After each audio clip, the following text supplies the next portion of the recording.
8 months ago, my father started complaining about chest pain. I told him he needs to visit a doctor, but he flat out refused. He was always stubborn like that. I pretty much forced him to go, and I dragged him to a cardiologist myself, Dr. Kowalski. He tried to set him up with a thallium stress test, but my father again stubbornly refused. When my father left the room, I held back for a moment and told the cardiologist that he needs to force my father to go. There must be something he could do. Dr. Kowalski, rather rudely, told me that all he could do in this situation was advise. I left that office furious and slammed the door behind me. My father died 1 week later. I knew that what I did next was wrong. I knew that what happened was mostly my father's fault, that there was little that doctor could have actually done. But I was in mourning. I missed my father. I was frustrated. So, I put out a lawsuit against Dr. Kowalski for malpractice. I personally didn't think I'd even have that much of a chance to win, but the doctor didn't document my father's appointment well. I lied and said that the doctor refused to send my father for the thallium stress test. It was essentially my word, a lower-class working man who had lost his dear father, versus an elitist doctor who no longer respected the sanctity of life. Or at least, that's how the jury saw it anyway. There are far more details to the case that I don't want to get into the specifics about here, but Dr. Kowalski never stood a chance. I was awarded $4 million.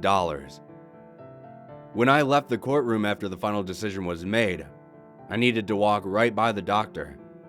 As I passed him, he grabbed my shoulder. Quietly, at a volume no one else could hear, he told me, "I think you may come to regret this, for better or worse." I kept walking. I headed outside. I went home, and I celebrated.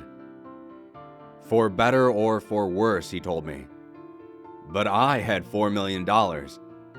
Things could only get better from here.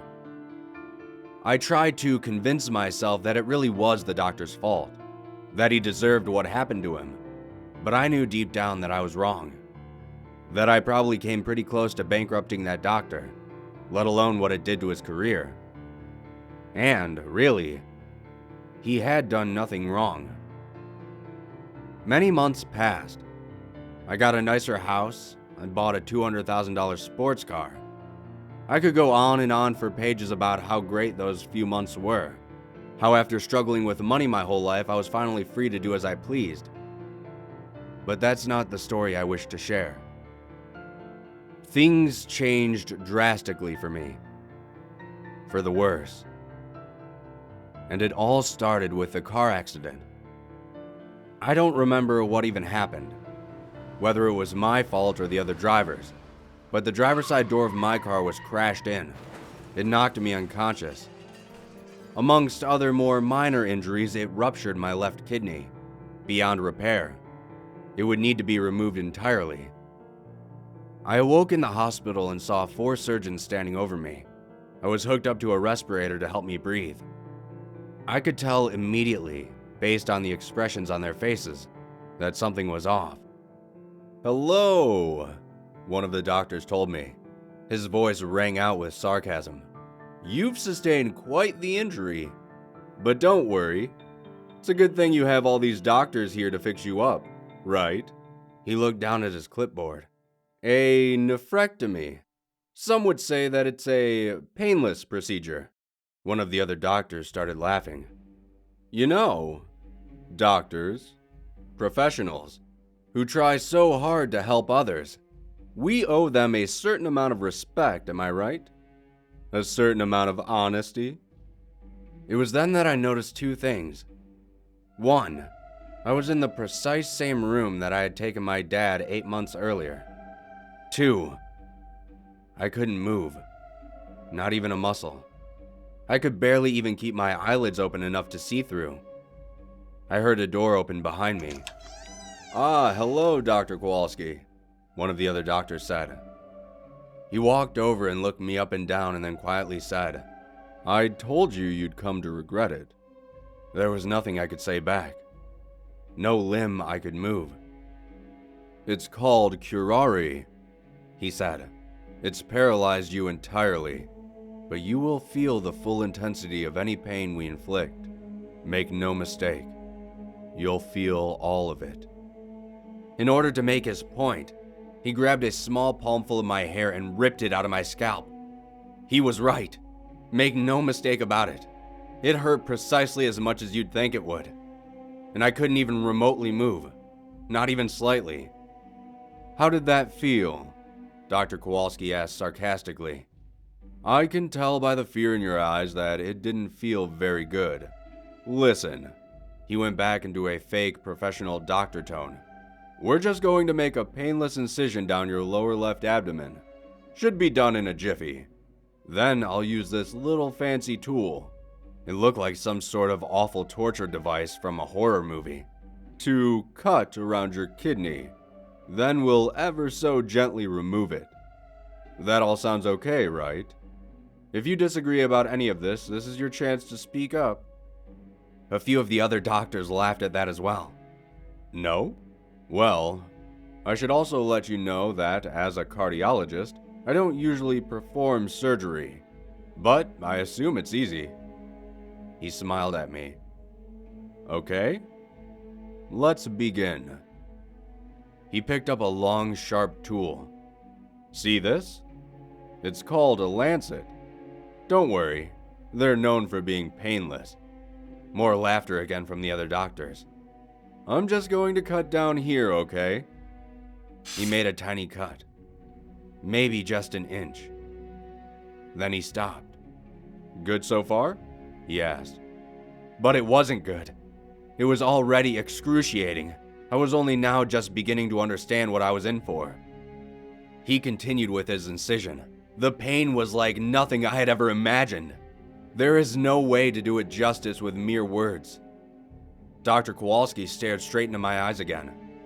"You look as though that hurt a bit." He leaned in closer and spoke quietly. "That incision was a 1 out of 10 on the pain threshold. Just wait until we get to a 10 out of 10. Some of the other doctors came in to help him at that point. With my head lifted up, I could see everything they were doing. They stuck some tools into the incision to sort of spread it open. I could tell already that I was barely clinging to consciousness. This level of excruciation seemed alien to anything I had ever envisioned. Dr. Kowalski was digging around inside with some other tools. "Oh, that's a shame," he said to me. "It looks like your lower rib is obstructing my procedure. It may have to go. What do you say, guys?" He looked back at the other doctors. One of those doctors had a smug look on his face and a bright smile. "I don't know, Doc. I think you could probably work around the rib if you need to." "Well, what's the fun in that?" Dr. Kowalski replied. Laughter again from the other doctors. He held up some terrifying saw. "This one is called a custodome. I'm not going to lie about this one. It might hurt. Just a little." I watched as he stuck the device in and aggressively hacked at my lower rib, and that pain was too much. It was blinding. It was surreal. Blissfully, I felt myself slip into unconsciousness. It felt like I was gone for hours, but it must have only been seconds. Dr. Kowalski was slapping me on the face to wake up. You're not getting off that easily," he told me. I don't need to go into too much more detail.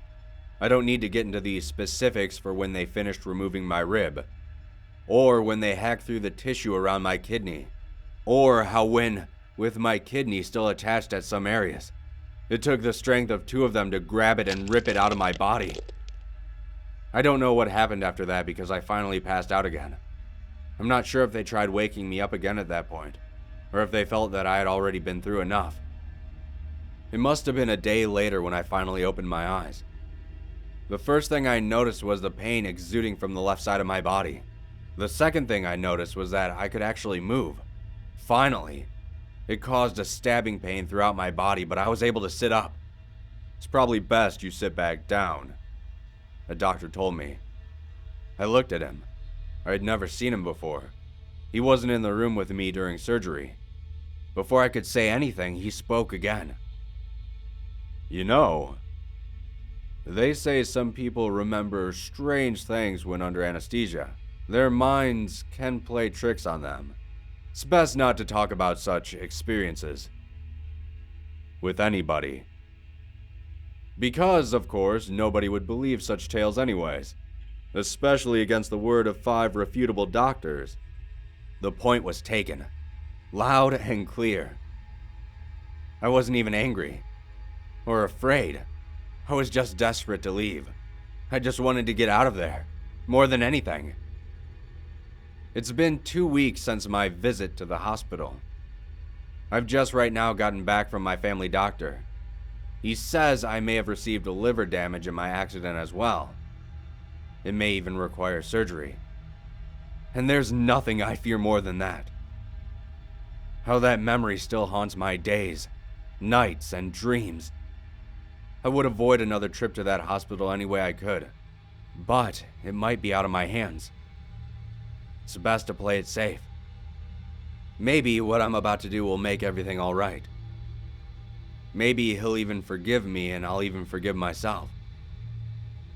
Maybe I deserve to lose that kidney. Maybe I even deserve the horrors that I went through in that hospital room. Maybe there's no price for what I did all those months ago to Dr. Kowalski.